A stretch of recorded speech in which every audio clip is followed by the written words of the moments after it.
자, 1번부터 보도록 할게요.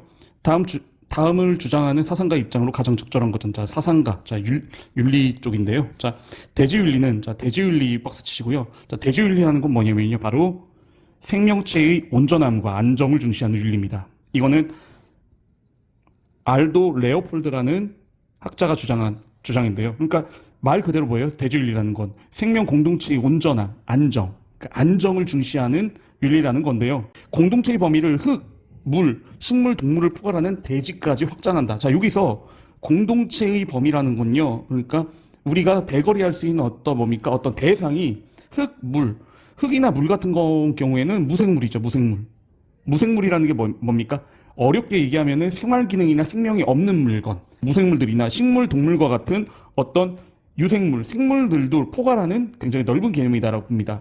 그리고 인간의 역할을 대지 공동체의 정복자에서 평범한 구성원으로 변화시킨다. 자, 우리가 이걸 봐서 뭘 알 수 있냐면요. 바로 생태주의 관점이라는 건데, 이 생태주의 관점이라는 건 뭐냐면요. 결국에는 어떤 자연과 인간의 관계를 자연 중심으로 보는 겁니다. 자연. 그러니까 자연을 더 중시 여기는 사상이다라고 보시면 돼요. 인간도 곧 자연의 일부로 인간과 자연이 공생해야 된다를 중시 여깁니다. 공생해야 된다. 그리고 또 중요한 건 뭐냐면요. 두 번째는 자연 전체를 도덕적 고려의 대상으로 봅니다. 도덕적 고려의 대상. 그러니까 우리랑 대거리, 말을 할 수 있는 어떤 하나의 상대방으로서 존재를 인정한다는 거예요. 자연 전체를. 인간은 상호 의존적인 부분으로 이루어진 대지 공동체를 그 자체를 존중해야 한다. 인간은 대지 공동체를 존중해야 되고, 그리고 인간의 역할은 그 두 번째 줄에서는, 그러니까 한마디로 인간의 역할이 굉장히 낮아지는 거다라고 보시면 되겠죠. 그쵸? 자연이 우선이니까. 그리고 어떤 행위가 대지 공동체의 온전성, 안전성, 아름다움을 보존하는 경향이기 때문에 그 행위는 옳다라고 되어 있습니다. 자, 그래서 어떤 행위, 옳다 되어 있죠. 자, 그럼 1번부터 보겠습니다. 1번. 이성을 지니지 않은 개체는 도덕적 고려의 대상이 아니다. 자, 이성을 지니지 않은 개체라고 하면은 무생물이겠죠. 그런데 이성, 머리로 생각할 수 없는 어떤 생활 기능이 없는 개체의 무생물도 결국에 뭡니까? 도덕적 고려의 대상, 대거리가 된다라고 했었잖아요. 그렇죠? 왜? 대주의라는 것 자체가 뭐예요? 포괄하고 공동체의 범위, 우리가 대거리할 수 있는 어떤 대상을 확대하는 거지 않습니까? 그러니까 아니다, 아니죠. 자, 그 다음 2번. 대지 공동체의 모든 구성원은 서로 무관한 독립적 존재다? 아니죠. 여기 생태주의 관점, 대지윤리는 대제윤리가 말하는 그 생태주의적 관점이라는 것 자체가 뭐예요? 인간과 자연이 공생입니다. 그러니까 모두 뭐예요? 하나의 공동체고 서로 영향을 주고받는다. 독립적인 존재 아닙니다. 자, 그 다음에 무생물은 인간 욕구 충족을 위한 수단적 가치만을 지닌다. 무생물도 결국에는 대거리가 될 수 있는 하나의 생명체, 대상이 되지 않습니까? 그렇죠? 그러니까 흙물, 식물, 동물도 모두 포괄한다고 표현을 했고요. 그러니까 이것도 틀린 말. 그 다음에 인간은 대지 공동체의 다른 구성원보다 본질적으로 우월하다. 인간이 우월합니까? 아니죠. 오히려 자연을 중심으로 보는 게 바로 생태주의. 그리고 인간은 뭡니까? 그 하나의 구성원이다. 부속품이다. 라고 보는 거지 않습니까? 그쵸? 그래서 이것도 X입니다. 자, 그런데 5번을 보세요. 5번. 대지 공동체의 온전성을 위한 인간의 행위는 정당일 수 있다. 자, 보세요. 대지 공동체의 온전성. 자, 맨 마지막 문장 보겠습니다. 대지 공동체의 온전성. 온전하다는 건 뭡니까? 본 바탕 그대로. 그냥 그대로.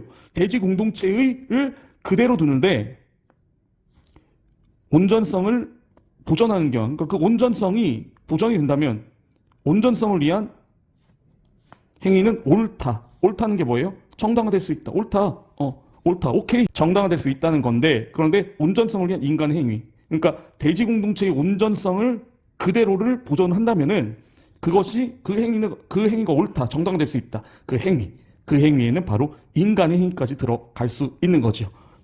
그렇지 않습니까? 그렇죠? 여기에서 설명하는 게. 그러니까 맨 마지막 문장을 그대로 해석할 수 있다면 5번이 정답이라는 걸 어렵지 않게 발견할 수 있겠죠. 자, 2번 보겠습니다. 2번. 다음 주장을 가히 주장을 나의 그림에서 나타낼 때 기억에 대한 반론을 근거로 가장 적절한 것은 동물 실험은 자, 여기에서 볼 때 1번도 마찬가지인데 풀 때 여러분들이 그 주어하고 동사를 구분을 해주세요. 자, 동물 실험. 그 다음에 허용돼야 된다. 그쵸? 허용돼야 된다. 끊고 왜? 인간에게 유용. 그래서 주어, 동사, 주어, 동사 이렇게 되죠.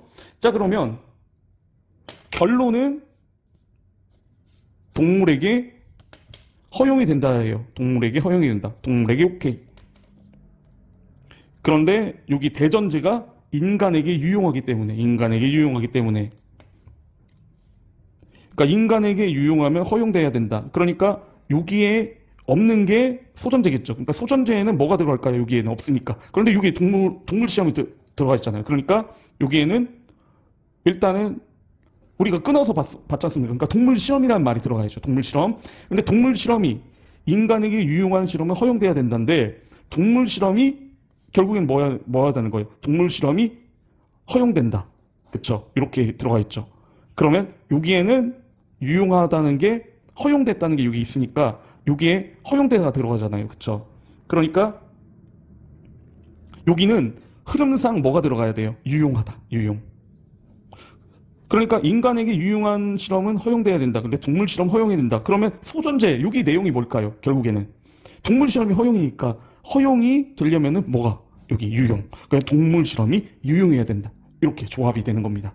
그래서 소전제가 동물 실험은 유용하다. 누구한테 유용해요? 누구한테? 인간에게.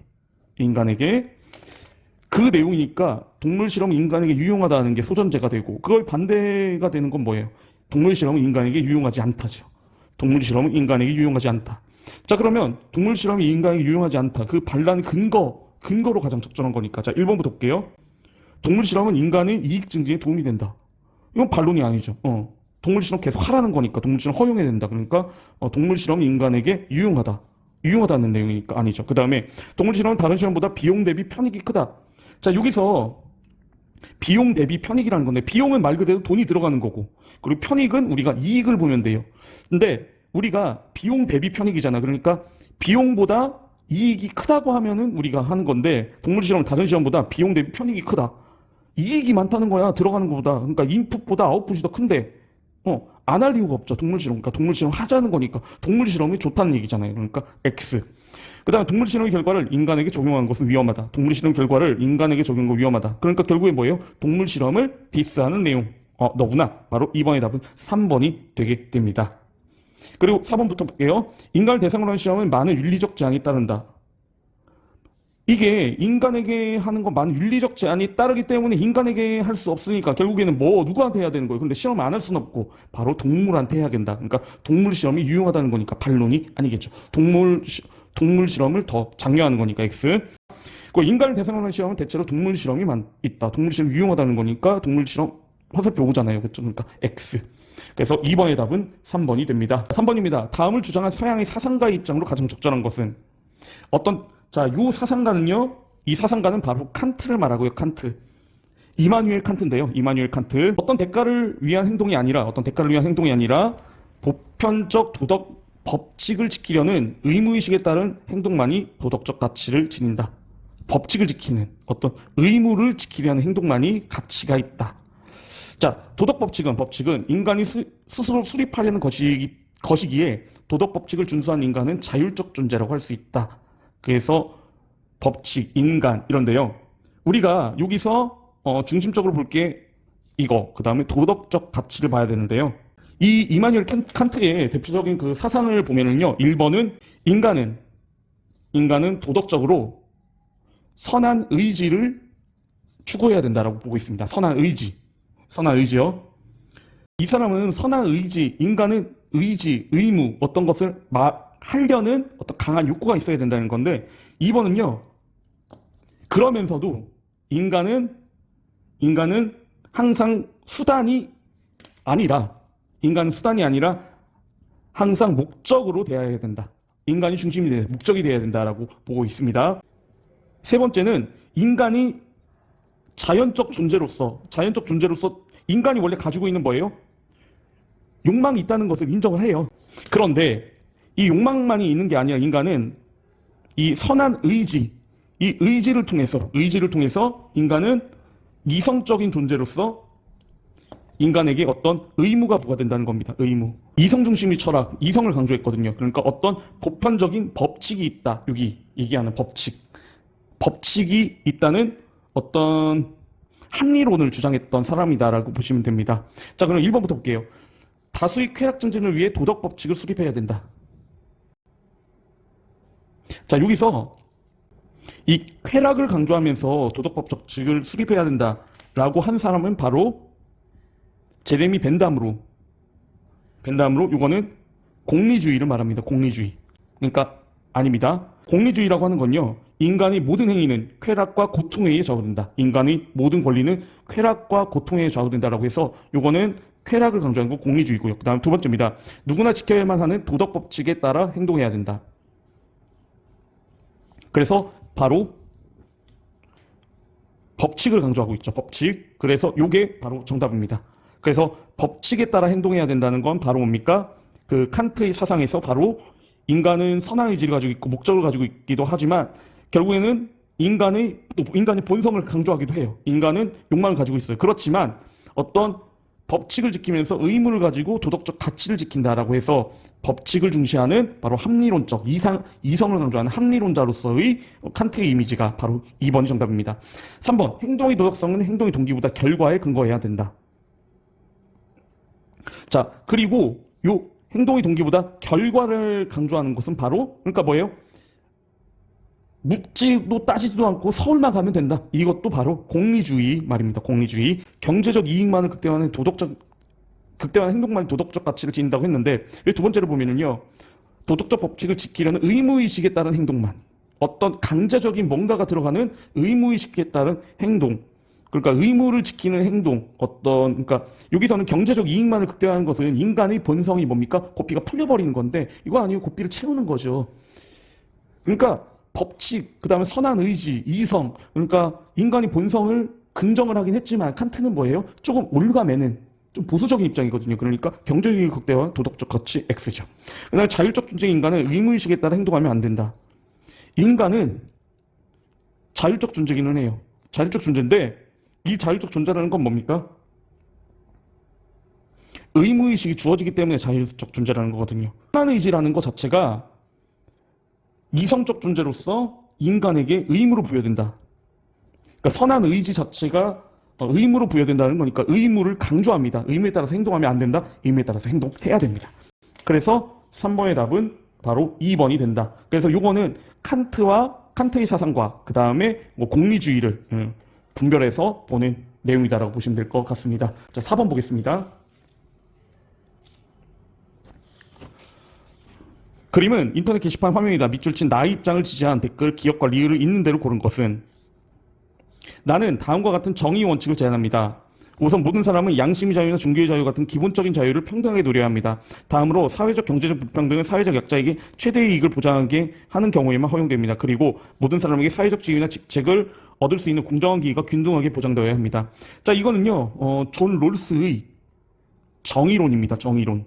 존 롤스의 정의론. 그리고 이 존 롤스의 정의론은 첫 번째 차등의 원칙이라는 게 있고요. 차등의 원칙. 그리고 두 번째는 공정한 기회 균등의 원칙이라는 게 있습니다. 자, 그래서 여기를 자세히 또 보면은요. 정의 원칙을 제안하고 존 롤스가 그 다음에 기본적 자유는 평등하게 누려야 한다라고 되어 있고요. 그리고 다음으로 어떤 불평등을 겪게 될 때 사회적 약자에게 최대의 이익이 보장되는 경우에만 허용되어야 된다라고 얘기를 하고 있습니다.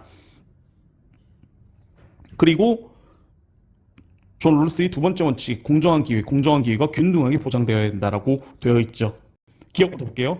지위 획득에서 공정한 기회가 보장돼야 된다. 그쵸? 공정한 기회가, 그러니까 바로 존 롤스 정의론의 두 번째 원칙에 해당이 되니까 맞고요. 경제적 불평등은 어떠한 경우에도 허용될 수 없어요. 자, 어떤 경제적 불평등이 사회적 약자한테 최대 이익을 보장하는 경우에는 허용이 된다라고 되어 있죠. 그러니까 니은은 X가 됩니다. 롤스가 강조하는 평등이라는 거 하는 것은 이 첫 번째 차등의 원칙이잖아요. 그러니까 평등을 강요하는 학자가 아니에요. 존 롤스는 평등을 강요하는 학자가 아니라 불평등을 허용하는 조건을 제시하는 학자였다라고 보시면 됩니다. 불평등을 허용하는 조건. 디귿은요, 모든 사람은 기본적 자유를 평등하게 누려야 돼요. 기본적 자유를 평등하게 누려야 된다. 예, 맞는 얘기고요. 그리고 정의 실현을 위해 사회적 약자를 고려해야 된다. 사회적 약자에 대한 고려도 필요하다고 했습니다. 그래서 여기에서도 사회적 약자를 보호하기 때문에 사회적 약자에게 최대 이익이 보장되면 뭡니까? 정의가 실현된다고 하고 있죠. 그래서 기역, 디귿, 리을이 있는 대로 고른 것이니까 정답은 바로 4번이 되게 됩니다. 5번 보겠습니다. 5번. 국가 A 수도를 도착해 베를린 장벽으로 보러 갔다. 독일이죠, 독일. 베를린을 동서로 갈라놓았던 장벽은 이제 평화를 상징하는 예술작품이 되었다. 놀랍게도 이 장벽은 서울에도 있다고 한다. 분단국가인 우리나라의 통일을 기원한 의미에서 A가 독일이 장벽의 일부를 기증한 곳이다. 독일은 이념적 차이를 극복하고 활발히 소통하며 평화적인 방식으로 통일을 이루었다. 국제적으로는 자국의 통일이 주변국의 평화를 가져올 것임을 설득하였고 국내적으로 사회 통합에 다양한 노력을 기울이고 이는 우리나라의 통일에 시사하는 바가 크다. 자, 1번부터 보면요. A. 독일은 20세기의 극심한 종교 갈등이라기보다는 이제 2차 세계대전이 끝나고서 그 국가 자체가 이제 냉전이 빠지면서 소련, 그 다음에 소련과 미국의 냉전에 의해서 어떤 정치 갈등, 이데올로기 갈등에 의해서 한 거니까 X고요. 그리고 A는 경도상 우리나라 동쪽에 위치해 표준시가 빠르다. 자, 이걸 보는데요. 표준시라고 하는 건 뭐냐면요. 영국, 런던, 그린치 천문대를 중심으로 어떤 세계 공통의 표준 시청이가 만들어졌다라고 보시면 돼요. 영국의 그린치 천문대가 영국 런던에 있다고 하면 이렇게 요게 중심이에요. 요게 중심. 요게 중심이고 동경과 서경에 따라서 이제 시간이 갈리는데 이제 이렇게 보시면 돼요. 경도 15도당 1시간씩 차이가 난다라고 보시면 됩니다. 1시간씩. 그래서 여기는 동쪽으로 갈수록 시간이 빨라지게 되고요. 그리고 이 그린위치 천문대 이 본초 좌우선을 중심으로 서쪽으로 갈수록 시간이 늦어지게 됩니다. 본초 좌우선 기준으로. 자, 그러면은 그러니까 이거를 외운다면은 동빨서늪 이렇게 외울 수가 있겠죠. 자, 그러면은 여기 동경이지 않습니까? 여기가 독일이 되게 동경 10도 정도 되고요. 그 다음에 우리나라가 동경 124에서 132도 정도에 해당이 됩니다. 그러니까 우리나라가 더 동쪽에 해당이 되죠. 우리나라의 동쪽이 아니라 뭐예요? 우리나라의 서쪽에 위치하게 되죠. 서쪽. 그래서 이쪽으로 갈수록 빨라지니까 우리나라의 서쪽에 있으니까 우리나라보다 더 늦어진다. 그래서 우리나라의 서쪽에 위치해서 표준시가 우리보다 더 늦다라고 봐야 될 것 같습니다. 이렇게 되니까 우리나라보다 더 서쪽에 위치해서 이쪽으로 갈수록 빨라지는 거니까 서쪽으로 가서 늦다. 그래서 2번도 X가 되고요. 자, 기억. 주변국의 우려를 불식시키기 위해 휴전협정이 체결되었다. 휴전협정이 체결돼서 그 사회 통합을 된 게 아니라요. 이거보다는 어떤 경제적인 통합과 그 다음에 교육을 통해서 이런 그 차이점을 극복하려고 했습니다. 그래서 X고요. 그 다음 니은에는 분단 극복을 위한 이념적 갈등을 확대하는 것이 있다. 확대하면은 통일이 안 되죠. 그러니까 X고. 니은 사회의 이질화 문제를 해소하기 위해서 교류와 협력을 활성화하겠다. 니은에는 통일하는 것 자체가 어떤 동독과 서독의 이질화 문제 해소를 위해서 교류와 협력 활성화 통해서 어떤 이런 사회를 통합하고 통일을 나가는 과정이었다라고 보시면 될 것 같습니다. 자, 그래서 5번의 답은 5번이 된다라고 보시면 됩니다.